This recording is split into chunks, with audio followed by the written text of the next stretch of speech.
네, 여러분 반갑습니다. 하나님께서 오늘도 우리와 함께 하십니다. 하나님께서 우리 예배를 받으시고 또 우리의 기도에 응답해 주실 줄 믿습니다. 네, 그 하나님께서 오늘 우리에게 주시는 말씀을 함께 나누겠습니다. 하나님의 말씀은 누가복음 11장 1절부터 13절까지의 말씀입니다.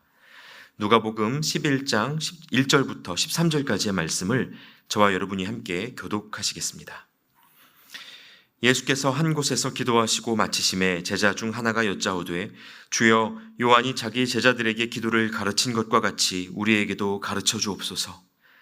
예수께서 이르시되 너희는 기도할 때에 이렇게 하라.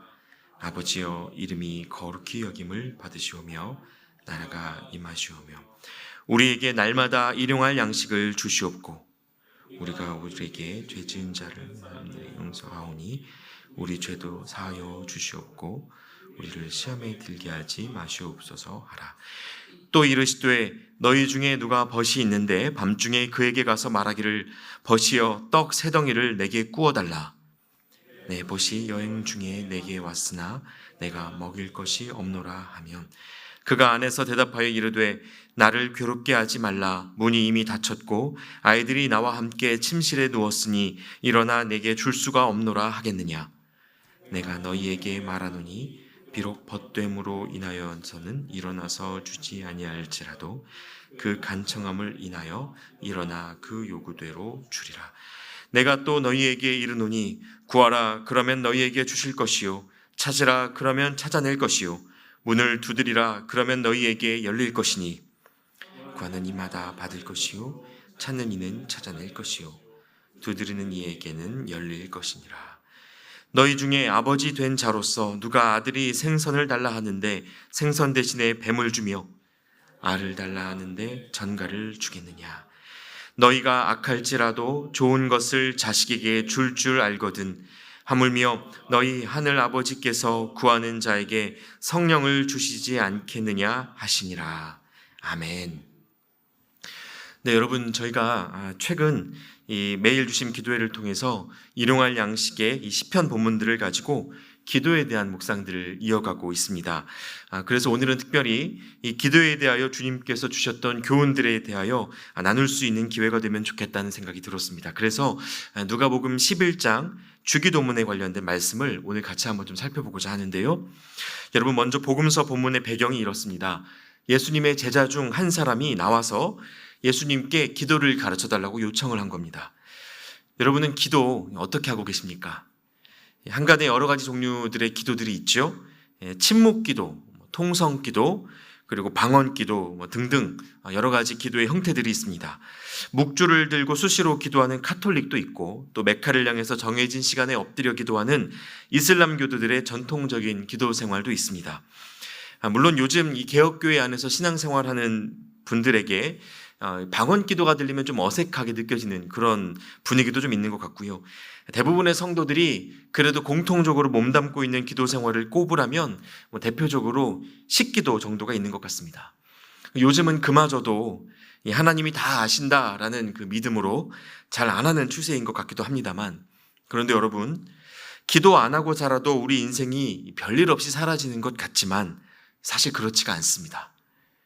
기도하면서 우리의 그 마음이, 우리의 인생이 하나님께 맡겨드리지 않으면 우리 인생은 나의 욕구와 타인의 욕구가 섞이고 얽혀서 엉뚱한 방향으로 흘러가기가 쉽습니다. 그래서 여러분, 오늘 이 시간 이 기도에 대한 주님의 가르침을 들으시고 기도를 통해서 하나님과 함께 걸어가는 동행을 회복하실 수 있으면 좋겠습니다. 여러분, 오늘 그 말씀 안에서 예수님을 찾아온 제자가 요구했던 것은요, 기도에 대한 단순한 가르침이 아니라 스승인 예수님의 가치관이 담겨있는 특정한 형태의 기도문이었습니다.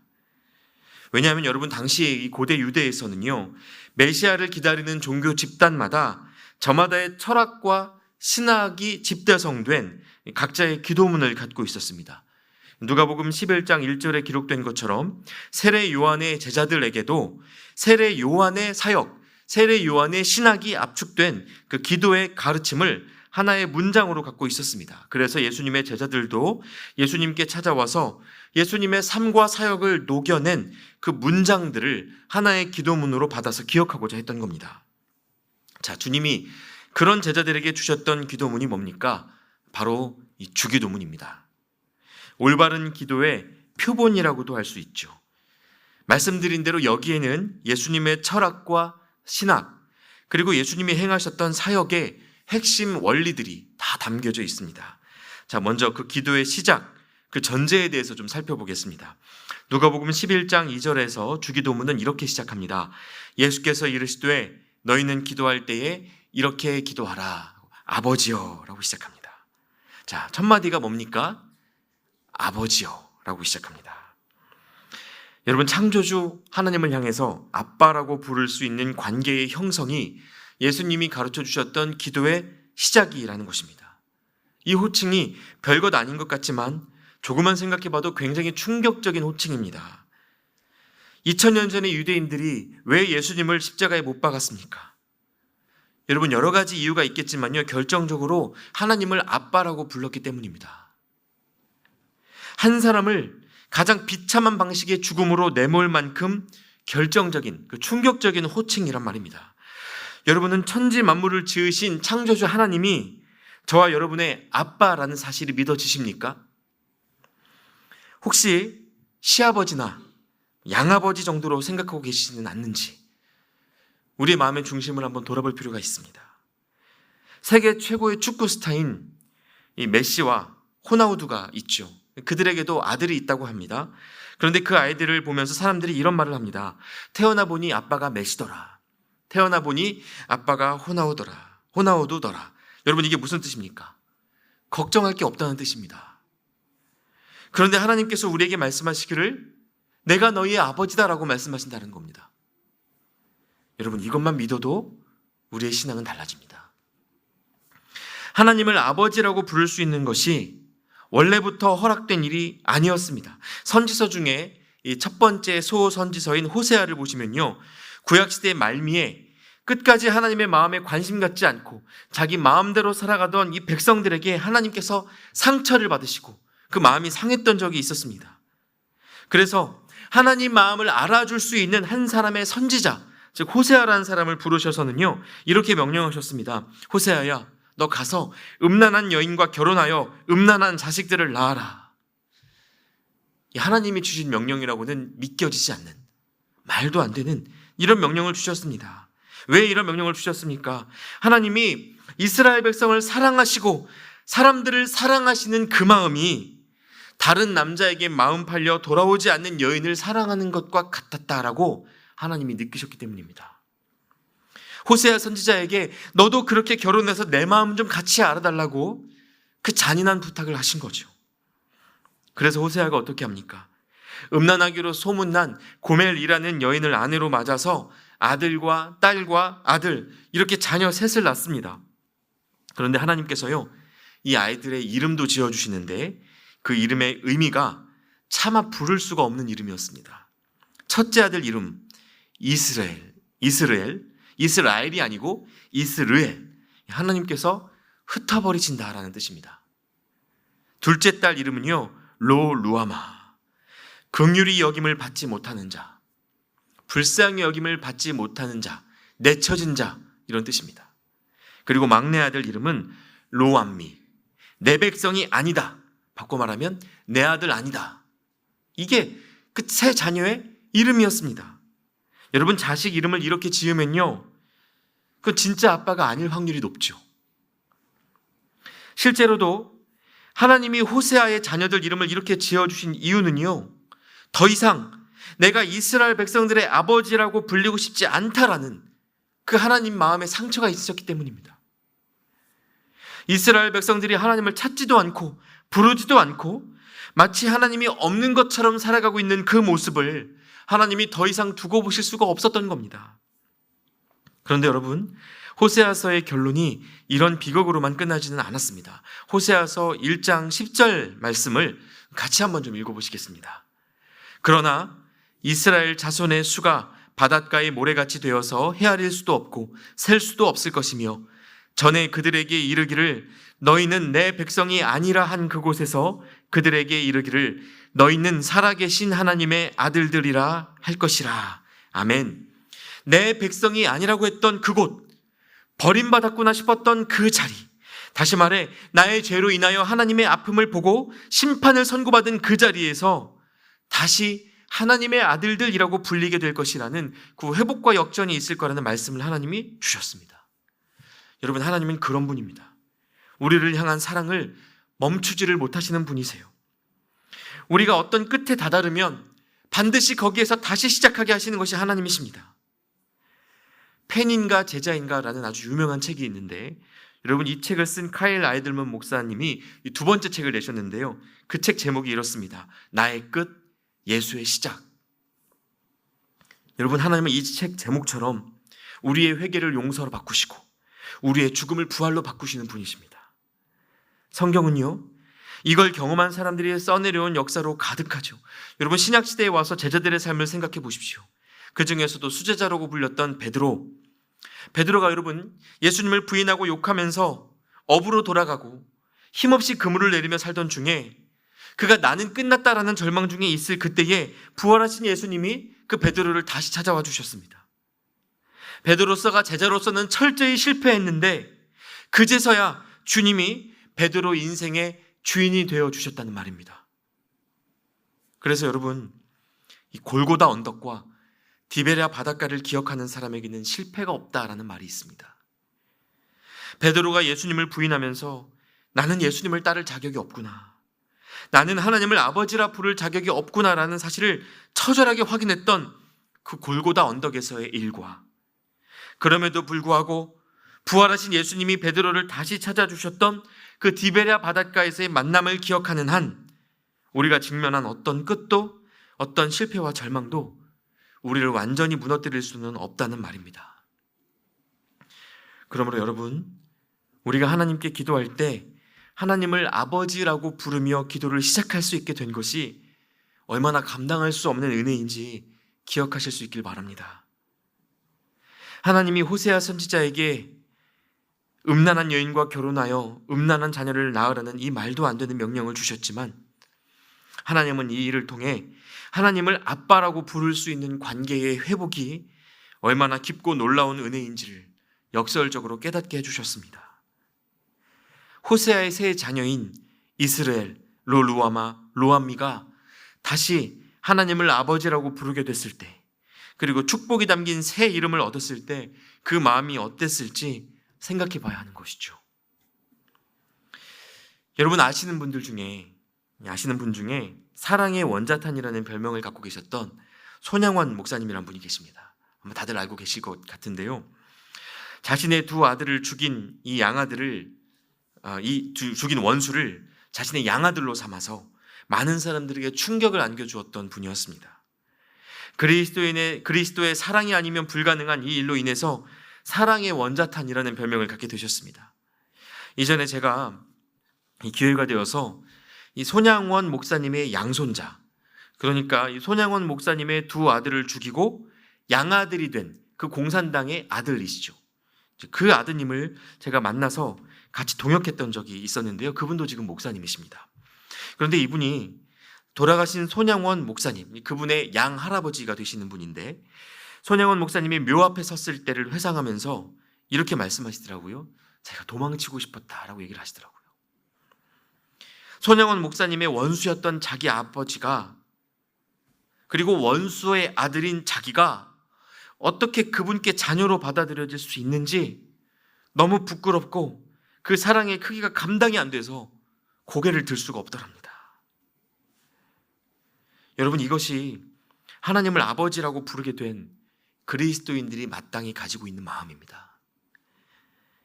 그래서 여러분, 우리 그리스도인들은요, 나를 위해 죽으신 주님의 십자가 외에 다른 것을 자랑할 수가 없는 것입니다. 사실 십자가 자체에 무슨 매력이 있습니까? 로마에서 정치적 반동분자들을 처형하던 그 잔인한 형태를 우리가 무엇하러 기념합니까? 여러분, 그것은 우리를 사랑하셔서 생명을 내어주셨던 예수 그리스도의 희생을 십자가가 생각나게 하기 때문입니다. 이건 우리에게 어떤 자격이 있어서 된 것이 아닙니다. 신앙적이고 율법적인 기준에 우리가 부합해서 얻어낸 은혜가 절대 아니죠. 하나님이 주시는 구원의 은혜는 그 십자가의 희생은 자격을 갖추어서 얻는 것이 아니고 오히려 자격을 벗어 던지며 얻는 것이기 때문에 그렇습니다. 우리가 무언가를 갖추었기 때문에, 하나님 앞에서 우리가 봐줄 만한 자녀이기 때문에 그런 것이 아니고, 오히려 우리에겐 아무런 자격이 없는 것을 확인했기 때문에 우리가 그 십자가 앞에 온전한 모습으로 설 수 있게 되는 것이란 말입니다. 물론 구약시대에는 조금 달랐습니다. 여러분, 구약시대에는요, 하나님의 자녀로 인정받으려면 사람들이 행하는 할례를 받아야 했고요, 그것이 일종의 자격이 됐습니다. 그러나 예수님의 희생 이후 필요한 것은 딱 한 가지, 마음의 할례가 되었습니다. 이전에는 하나님께 제사를 드리려면 율법적 기준을 따라야 했습니다. 이 역시 일종의 자격이었죠. 그러나 십자가에 못 박히신 예수님의 순종과 사랑을 통해 여러분, 우리를 묶고 있던 율법이 완전히 박살났습니다. 생명을 얻을 만한 자격을 갖추어서 구원받는 것이 아니라 나는 죽을 수밖에 없는 죄인이구나, 이것을 깨달은 사람들이 나의 어떠함과 상관없이 예수님께서 나를 죽으셨다는 것을 믿는 믿음으로만 구원에 이르게 됐습니다. 여러분, 아멘이세요? 너희는 내 백성이 아니라 했던 그곳에서, 즉 모든 자격을 박탈당한 그 자리에서야 우리가 하나님의 자녀로서 새로운 정체성을 입게 되었다는 것을 말씀이 가르쳐 주는 겁니다. 그래서 여러분, 말씀은 우리가 지금까지 자격 얻으려고 살아왔던 인생, 스펙처럼 쌓아왔던 어떤 신앙의 경력, 주님은 우리가 그 자격을 다 벗어 던질 수 있을 때에야 진짜 기도할 수 있다고 가르쳐 주십니다. 여러분, 혹시 신앙생활 하시면서 우리가 해왔던 어떤 공로로 말씀을 잘 기억하고 또 말씀을 적어내고 누군가를 가르치고 수많은 양육의 과정을 거쳐오고 이러한 어떠한 공로들로, 그 공로들 때문에 하나님께 인정받을 수 있다고 생각했던 분들이 계시다면 여러분 꼭 기억하시기 바랍니다. 하나님 사랑은요, 우리에게 자녀될 자격이 없다는 사실을 우리가 기억할 때, 그때에서야 분명하게 경험할 수 있습니다.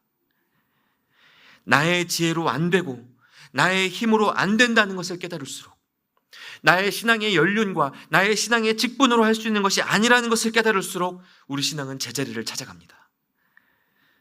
자, 그럼 이제 이 메시지를 품고 다시 누가복음의 주기도문으로 돌아와 보겠습니다.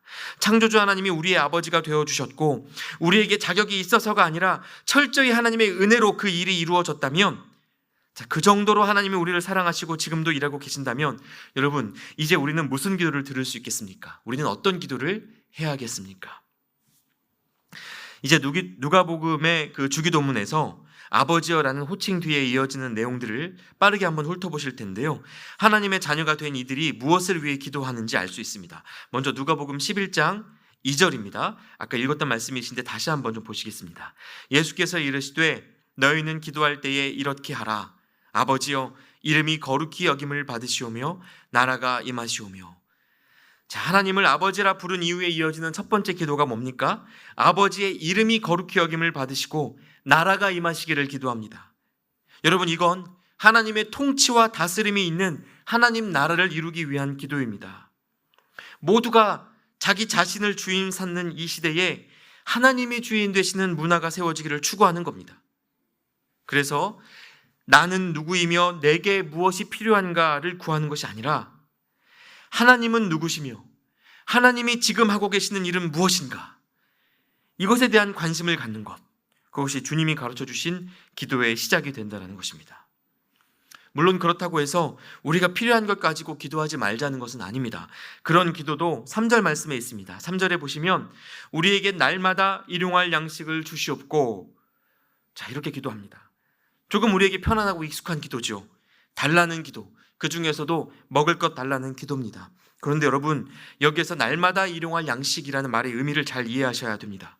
구약시대 이스라엘 백성들이 광야길을 걸을 때 하나님께서 매일 날마다 일용할 양식으로 만나를 주셨습니다. 그런데 주시면서 무슨 명령을 하시냐면요, 내일까지 남겨두지 말라고 말씀을 하십니다. 내일 먹을 것은 내일의 길 위에서 주시겠다라는 거죠. 매일 새롭게 하나님을 의지하고 바라보도록 하신 겁니다. 그래서 여러분, 날마다 일용할 양식이란 건 그야말로 오늘을 살아갈 수 있는 최소한의 힘을 가리킵니다. 아마 이 자리에 우리들 대부분은요, 이 기도에 이미 응답받으며 살아가고 계시리라 생각합니다. 그래서 만일 우리 곁에 누군가가 날마다 일용할 양식조차 먹지 못하고 있다면 이 말씀은 일용할 양식 이상의 것을 쌓아놓고 있는 우리의 책임을 일깨우는 말씀으로 읽으셔야 합니다. 일용할 양식을 우리에게 달라고 기도하는 것이지 나에게 달라고 기도하는 것이 아니라는 것도 우리가 주목해서 보아야 하는 것입니다. 마지막으로 주기도문의 최종부인 4절을 함께 읽겠습니다. 4절 말씀인데요. 우리가 우리에게 죄 지은 모든 사람을 용서하오니 우리 죄도 사하여 주시옵고 우리를 시험에 들게 하지 마시옵소서 하라. 자, 여러분, 하나님의 나라가 임하기를 기도하고 기다리는 자, 날마다 일용할 양식을 공급받아 생명을 지키는 자가 드리는 마지막 기도는 방금 다 같이 읽으신 대로 죄인의 용서를 위한 기도입니다. 하나님의 다스림을 위하여 기도했고 일용할 양식 주시기를 위하여 기도했다면 그 다음에 해야 할 마지막 기도가 방금 읽으신 대로 서로를 용서하기 위한 기도라는 것입니다. 하나님의 다스림을 기다리는 자가 하나님께 하루의 생명을 받았다면 그것으로 무엇을 해야 하느냐? 하나님께서 우리를 용서해 주신 것처럼 우리도 우리 자신과 서로를 용서하는 삶을 살아야 한다는 것입니다. 여러분, 여기에는 나 자신을 위한 용서까지도 포함됩니다. 마음대로 흘러가지 않아서 바꿔치기 하고 싶었고 그래서 하나님을 원망했던 나의 인생에 대한 용서, 꿈과 비전은 젊은 사람들이 하는 것이라고 그냥 젊은 사람들의 몫으로 던져버린 채 하나님이 내게 하실 일은 앞으로 그렇게 특별하지 않을 거라고 절망해버린 우리의 미래에 대한 용서, 이해되지 않았고 그래서 옳지 않은 것이라고 판단하고 관계했던 그 수많은 관계들에 대한 용서까지. 여러분, 기도를 통해 우리는 우리 자신과 서로를 보듬어 안고 돌보는 삶을 살아야 한다는 것입니다. 그래서 여러분, 이 주기도문의 메시지는요, 곧 사람이 왜 사는가에 대한 답이라고 해도 과언이 아닙니다. 천국을 기다리며 사는 그리스도인들이 굳이 이 땅에서 왜 살아갑니까? 왜 기도합니까? 주기도문은 이렇게 대답합니다. 우리를 향한 하나님의 용서를 은혜 가운데 받아들이고 그렇게 서로를 용서하고 용납하면서 하나님의 나라를 이루어가기 위하여 우리가 밥 먹고 사는 거다라고 주기도문이 말하는 겁니다. 그래서 하루에 3시간 이상을 기도하며 살았던 이 종교개혁자 마틴 루터가 이런 말을 했습니다. 그리스도인은 자기 안에 살지 않고 그리스도 안에서 그리고 이웃 안에서 산다. 그렇지 않으면 그리스도인이 아니다. 루터가 이런 말을 했다는 겁니다. 여러분, 예수님이 가르쳐 주신 기도, 주기도문은 이렇게 우리가 하나님의 자녀가 되었다는 사실을 기억하게 할 뿐만 아니라 하나님의 자녀로서 이웃에게 흘러가는 삶을 살도록 강력하게 권면합니다. 그리고 친절하게도 이 바로 뒤에 주기도문으로 기도하는 삶이 어떤 모습의 삶인지 구체적인 일화 하나를 우리에게 들려주면서 그 말씀을 마무리합니다. 여러분, 이 일화는요, 아마 많은 분들이 한 번쯤 들어보셨을 법한 이야기인데요. 내용이 이렇습니다. 어떤 사람이 모두가 잠든 밤 시간에 친구 하나를 찾아갑니다. 그리고는 그 친구를 깨우면서 이렇게 부탁을 합니다. 친구야, 떡 3덩이만 나에게 좀 빌려다오. 부탁을 합니다. 그런데 여러분, 육아해보신 분들은 다 압니다. 새벽 시간에 부스럭거리다가 이미 잠든 애가 깨어나면요, 이건 보통 일이 아닙니다. 애가 자고 있는데 누가 벨을 누른다? 문을 두드린다? 여러분, 이것은 우리가 몇 날 며칠 기다리던 택배기사여도 용서가 잘 안 되는 일입니다. 다시 자면 되지 않냐라고 편하게 얘기할 만한 그런 일이 아닙니다. 하루의 쉼이 다 끝났다고 해도 과언이 아니에요. 그런데 이미 아이와 함께 잠든 친구의 집에 찾아와서 문을 두드리고는 시끄럽게 떡 좀 달라고 말하고 있는 상황입니다. 여러분, 어떻게 해야 됩니까? 차라리 얼른 일어나서 떡을 주고 보내는 편이 낫습니다. 그래서 8절 말씀이 이렇게 이야기합니다. 내가 너희에게 말하노니 비록 벗됨으로 인하여서는 일어나서 주지 아니할지라도 그 간청함을 인하여 일어나 그 요구대로 주리라. 그러니까 빨리 줘서 보내는 편이 낫다라는 상황, 여러분 이해가 되실 겁니다. 바로 이러한 점 때문에 이 뒤에 기도에 관한 아주 유명한 성경 구절이 등장하죠. 9절 말씀입니다. 내가 또 너희에게 이르노니 구하라 그러면 너희에게 주실 것이요 찾으라 그러면 찾아낼 것이요 문을 두드리라 그러면 너희에게 열릴 것이니 구하는 이마다 받을 것이요 찾는 이는 찾아낼 것이요 두드리는 이에게는 열릴 것이니라. 아멘. 자, 여러분, 교회 안에서 이 말씀은 오랫동안 우리의 소원을 간절하게 빌라는 말씀으로 이해되어 왔습니다. 물론 간절한 마음으로 하나님을 붙드는 자를 하나님이 외면하실 리가 없습니다. 간절한 기도에는 분명한 능력이 있고요, 하나님은 우리 아버지시기 때문에 우리의 그 간구를 그냥 내버려 두지 않으실 겁니다. 그래서 그렇게 기도하실 수 있습니다. 자, 그러나 여러분, 이 말씀을 자기 소원만을 위해 얼마든지 떼쓰라는 말씀으로 읽으시면 조금 곤란한 거죠. 왜 그렇습니까? 조금 전에 제가 들려드렸던 그 일화의 배경이 있죠. 그 이야기 속에서 이 잠자고 있는 친구를 찾아가 문을 두드리고 떡을 빌렸던 이유는 자기가 먹기 위해서가 아니었습니다. 여행 중에 자기를 찾아온 또 다른 친구, 그 나그네를 대접하기 위해서 양식을 구하러 갔던 겁니다. 게다가 이 이야기가요, 주기도문의 기도대로 살아가는 삶에 대한 예시로서 첨부되어 있다는 것도 우리가 고려하고 읽으셔야 합니다. 주기도문이 어떤 기도인지는 이미 다 들으셨죠. 주기도문은 하나님께서 우리에게 주신 매일의 생명을 가지고 서로를 용서하는 삶으로 하나님의 뜻을 이루어가기 위한 기도였습니다. 그러면 그 뒤에 딸려있는 이 이야기의 주제가 무엇이겠습니까? 하나님의 통치를 이루기 위해서 서로 용서하고 용납하는 삶, 그 일을 위한 열심이 바로 이 일화의 주제입니다. 여러분, 용서하다라는 단어의 뜻을 사전에서 살펴보면요, 누군가가 행한 일로 인하여 그 사람을 탓하지 않고 멈추는 것, 또는 벌하지 않는 것이라고 정의합니다. 또 같은 뜻의 영어 단어인 forgive의 어원을 풀이하면 완전히 내어주다라는 뜻을 갖고 있어요. 자, 그러면 아까 그 이야기를 한번 떠올려 보십시오. 그 주인공이 여행 중에 자기를 찾아온 나그네를 탓할 수 있었습니다. 아니, 지금 시간이 몇 시인데 밥도 안 먹고 가난한 나를 찾아오느냐. 우리 집이 부자도 아니고 우리 집에 떡 3덩이 없는 거 너도 뻔히 아는데 지금 어디 가서 내가 그 밥을 구하란 말이냐. 이렇게 핀잔을 줄 수 있었죠. 그런데 그렇게 하지 않고 자기를 찾아온 그 나그네 친구를 용납해 주는 것입니다. 그리고 조금 더 형편이 나은 친구를 찾아가는 겁니다. 이미 애들이 다 잠들어서 나갈 수가 없다라고 말한 친구에게도 이렇게 말할 수 있었죠. 아니, 그거 잠깐 일어나서 떡 3덩이 주는 게 뭐가 그렇게 어렵냐. 지금 내 먹을 거 달라고 그러는 거냐.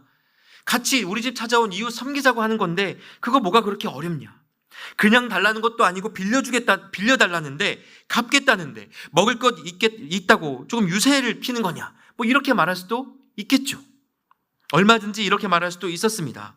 그런데 어떻습니까? 여러분, 그런 모습이 없습니다. 조금 뻔뻔해 보일지언정 염치불구하고 찾아가 떡을 내어줄 때까지 간청합니다. 누구를 위해서요? 배고픈 친구, 곁에 있는 그 나그네 한 사람을 위해서요. 또 무엇을 위해서입니까? 그 친구를 먹이기 원하시는 하나님의 다스림을 자신의 삶으로 이루기 위해서입니다. 여러분, 이렇게 살면요, 굴욕당하기가 쉽습니다. 너는 떡 3덩이도 없어서 밤중에 그걸 구걸하러 다니냐? 네 밥그릇이나 잘 챙기지 없는 살림에 남까지 챙기냐? 이런 비난 받을 수도 있습니다. 그런데 13절에 하나님께서 이런 약속을 주시는 거예요. 너희가 악할지라도 좋은 것을 자식에게 줄 줄 알거든 하물며 너희 하늘 아버지께서 구하는 자에게 성령을 주시지 않겠느냐 하시니라. 여러분, 하나님의 나라를 꿈꾸며 이웃을 품고 돌보기 위하여 애쓰는 너희에게 그 삶을 포기하지 않도록 끝까지 그렇게 선신하여 살아갈 수 있도록 성령을 주시겠다는 약속입니다. 여러분, 그러니까 구하라, 찾으리라, 두드리라 라는 말씀은 하나님이 가르쳐주신, 예수님이 가르쳐주신 그 기도대로 기도하고 그 기도대로 살아내려고 몸부림치는 성도들에게 주시는 하나님의 응원이고 격려인 것입니다. 물론 여러분, 살아가다 보면 우리가 하나님의 자녀라는 사실을 잘 모르겠다 싶을 때가 있습니다. 그래서 하나님의 통치를 위해서 기도하고 이웃을 섬기기 위해서 기도하라고 하지만 솔직히 때로는 나 자신이 가장 불쌍한 사람 같고 내가 날 위해 기도해야지 누가 날 위해 기도해 주나 싶을 때가 있습니다. 그러면 하나님의 말씀이 이렇게 읽힙니다. 하나님, 구하고 찾고 두드리라 하셨사오니 돈 구할 때 돈 주시고, 건강 구할 때 건강 주시고, 성공, 합격, 결혼 구하면 주실 줄 믿습니다. 이 말씀이 그렇게 읽혀지는 겁니다. 그러나 하나님이 자녀들에게 약속하신 것은 그것이 아니고 성령입니다. 하나님의 뜻대로 기도하고 살아갈 수 있도록 도우시는 하나님의 영입니다. 그래서 주기도문을 기록해둔 또 다른 복음서가 있습니다. 바로 마태복음인데요. 주기도문은 오늘 저희가 함께 보셨던 이 누가복음 11장과 마태복음 6장에 기록되어 있습니다. 그 마태복음 6장에는요, 주기도문 바로 뒤에 이런 말씀이 덧붙여져 있습니다. 마태복음 6장 31절부터 33절까지 말씀인데요. 그러므로 염려하여 이르기를 무엇을 먹을까 무엇을 마실까 무엇을 입을까 하지 말라. 이는 다 이방인들이 구하는 것이라. 너희 하늘 아버지께서 이 모든 것이 너희에게 있어야 할 줄을 아시느니라. 자, 누가복음 본문에서는 구하라, 찾으라, 두드리라라고 하셨는데 지금 마태복음 본문에서는 구하지 않아도 된다라고 말씀을 하시죠. 오늘 말씀을 여러분 잘 새겨보시면 이 차이가 무엇인지 아실 수 있을 겁니다. 33절에 뭐라고 말씀하십니까? 그런즉 너희는 먼저 그의 나라와 그의 의를 구하라. 그리하면 이 모든 것을 너희에게 더하시리라. 여러분, 하나님은 우리에게 성령을 허락하시면 하나님은 우리에게 모든 것을 주신 것입니다. 그래서 그리스도인들은요, 삶이 불안해서 기도하는 것이 아니고 하나님을 믿기 때문에 하나님의 일하심에 동참하기 위하여 기도하는 것입니다. 내 인생을 꾸미고 가꾸려고 기도하는 것이 아니라 하나님의 나라를 이 땅에 이루어가기 위해 기도하는 겁니다. 다시 말해 기도는 하나님을 내 인생에 끌어들이는 일이 아니고 우리가 하나님의 일에 동참하는 방법입니다. 그래서 삶의 관심이 나 자신에게 집중되어 있는 한 여러분, 우리는 온전히 기도할 수 없는 겁니다. 여러분, 이제는 하나님께서 우리를 이미 아들 삼고 딸 삼아 주셨다는 그 사실을 정말 믿으실 수 있기를 축복합니다. 믿기 어려우시겠지만 하나님이 자녀된 우리의 기도를 필요로 하십니다. 하나님께서 저와 여러분의 기도를 통해 하실 일이 있다라는 말이에요. 어떤 일입니까? 굶주린 나그네를 외면한 채 잠들어 있는 세상, 그 세상을 깨우는 일입니다. 돌아보아야 할 이웃을 함께 돌아보자고, 함께 떡 세 덩이 준비하여 그 이웃을 먹여보자고, 그렇게 하나님의 나라를 이루어 가자고 잠든 세상을 흔들어 일으키는 일, 여러분, 우리가 기도를 통해 해야 하는 일은 바로 그 하나님의 일입니다. 우리 인생 해결해야 할 문제 투성이로 보이고 그거 해결하고 나야 하나님의 일을 할 수 있을 것 같죠. 그러나 여러분, 그렇지 않습니다. 내 인생이 지금 내 눈에 어떻게 보이든 초라해 보이고 망한 것 같고 흙수저로 땅 파먹는 인생 같아 보여도 기도하는 자의 인생은 처음부터 끝까지 하나님 나라의 완성을 위한 도구입니다. 복음 전하다가 감옥에 갇힌 바울이 그래서 이렇게 고백했죠. 나는 부끄럽지 않다. 나는 지금도 전과 같이 온전히 담대하여 살든지 죽든지 내 몸에서 그리스도가 온전케 되게 하려 한다. 여러분, 다시 기도의 자리를 찾으셔서 이 고백을 하나님께 드리십시오. 우리의 기도로 하나님이 이 땅 가운데 어떤 일들을 이루어 가시는지 함께 보실 수 있기를 바랍니다. 그렇게 하나님의 자녀로서의 권세를 기도로 누리며 살아가실 수 있기를 우리 주님의 이름으로 축원합니다.